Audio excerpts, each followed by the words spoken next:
aga see, mille vastu inimesed kõige rohkem huvi tunnevad, on muidugi see on nüüd läinud igal pool laiali, et Hiiumaal on katakombid.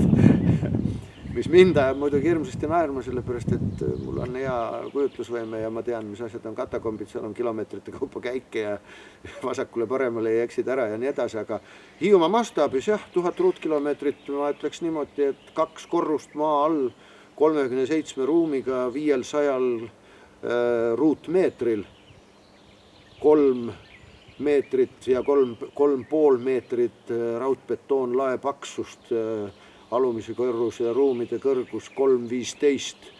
Noh, on katakombid küll, jah. Ja kui sa ei ole kunagi käinud ja sa ei tea, mis seal on, siis ma võin meelde tuletada aasta 1995, kui ma esimest korda sinna läksin nii-öelda kolama. Ma olen enne ka nina sisse pistnud, aga siis ma läksin nii-öelda täiesti üle vaatama, mis asi see on, sest siis ma hakkasin kõiki neid Hiiumaa sõja ehitisi ja rajatisi kirja panema ja nendega tegelema. Ja peab ütlema, et mul seljas karvu ei ole, aga tundus, et tõusevad püsti. Sellepärast üsna kõhe oli. Ma ei teadnud ka ju midagi, mis järgmise nuka taga on ja kas kuskil mingi auk on ja alla kukud. Nii et ma kujutan ette, et nende inimeste, kes sinna esimest korda lähevad, neil on enam sama tunne. Sest sa ei võtagi seda mastaapi kinni ja vaatad jälle uks. Ja jälle pöörab kuskile ja jälle uks siia ja sinna. Loomulikult see on põnev. Nii et anname katakombid, jah, katakombid on.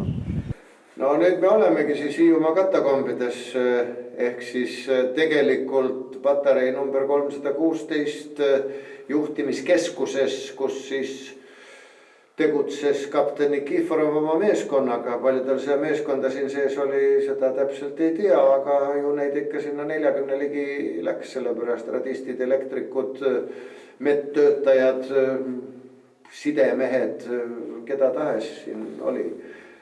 Peale selle oli veel tegemist ju soomuslaeva juhtimiskeskuse koopiaga, mis ehitati maa peale raudbetoonist suures osas välja arvatud elektrijaama kessoon, mis on alumisel korrusel, sest see on ilmselt esimesena paigaldatud siia ja siis hakatud talle seda raudbetoonpunkrit ümber rajama. Ja kuna patarei komandör oli kapten Nikiforov, siis tema oli siin ja arvatavasti seal on siis tema enda apartamendid, kui niimoodi võtta. Tundub, et tal on olnud oma duširuum, aga paistab, et laevastikus on demokraatiat ikkagi nii palju, et kasutatakse ühist korralikku juhtimiskeskuse WC-d ja just nimelt WC-d, sellepärast, et seal oli 3 potti, seal oli 2 pissuaari seina küljes, nii nagu normaalses WC-s. Nii et ei midagi eriskummalist ja meie oleme praegu esimesel korrusel, sellepärast siin loetakse esimeseks korruseks ülemist korrust.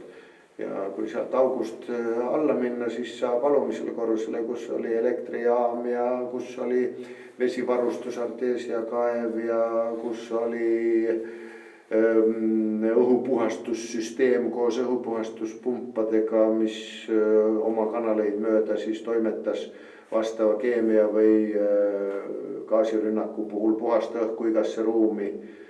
Ja all oli siis ka see kõige tähtsam juhtimisruum, kus siis kõik andmed anti edasi kahuritornidesse ja sealt siis pandi pauk, kui oli vaja. Ja üleval punkri peal on veel, juhtimiskeskuse peal, vabandust, mitte punker on halb sõna. Juhtimiskeskuse peal on ka võimas soomusterasest periskoobitorn, kust siis jälgiti, kuhu teile saadetud mürs kukkus ja teatati pidulikult siis tabamisest või mitte tabamisest juhul, kui seda oleks vaja olnud teha. Ja siis teine, mida ma olen näidanud ja tänagi näitasin, on 26. patarei elektrijaam koos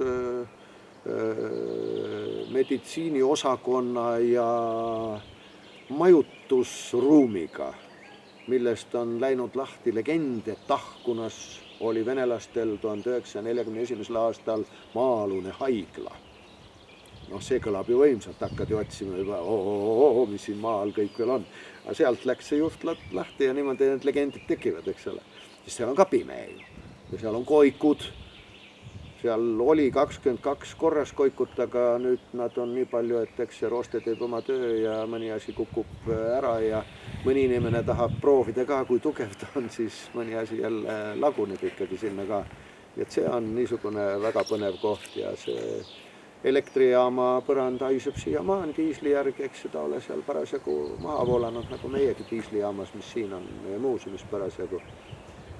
Nii et seal on jah see, et sa võid ennast kindlalt ka tunda, kui sa sinna sisse lähed, seal on ju see 3 meetrit raudbetooni pea peal ja 2,7 meetrit seinad paksud, ma räägin nendest katakombidest nii-öelda. Aga tegelikult on see selle tohutu suure 180 mm kaksiktornidega patarei juhtimiskeskus, mis nõudiski seda sama 2 korrust kõigi eriotstarbeliste ruumidega ja kus on kõige põnevam ruum on siis, ma ei oska ta õieti nimetada, sest mul ei ole kõiki termineid, täpseid. Ma nii palju laiskalt pole viitsinud selgeks teha. Seal on siis see nii-öelda kaasaegse terminiga IT-keskus, kuhu jooksid kõik kaablid ja side jooksis kokku, mis on täiesti varjatud kohas ka selle punkri sees. Kui seal oleks kogu sisutus sees, seda oleks väga raske üles leida.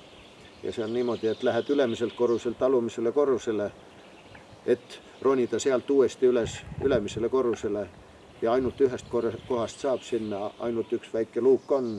Ja kui sa selle luugi kinni paned ja peale istud, no siis sa oled mitte vanaümale selja taga, aga sa oled 3 meetrit pea peal raudbetooni, külgede peal 2,7 meetrit seina, nii et turvalisemat kohta Hiiumaal ei ole kindlasti olemas.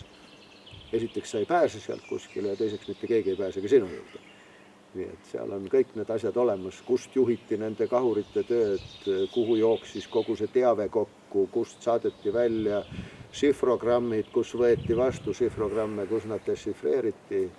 Nii et need on jah, nad on minu jaoks 2 kõige huvitavamat kohta ja ma ei ole veel näinud ühtegi inimest, kes poleks olnud sellest, mitte vaimustus, kellel poleks meeldinud, ütleme nii.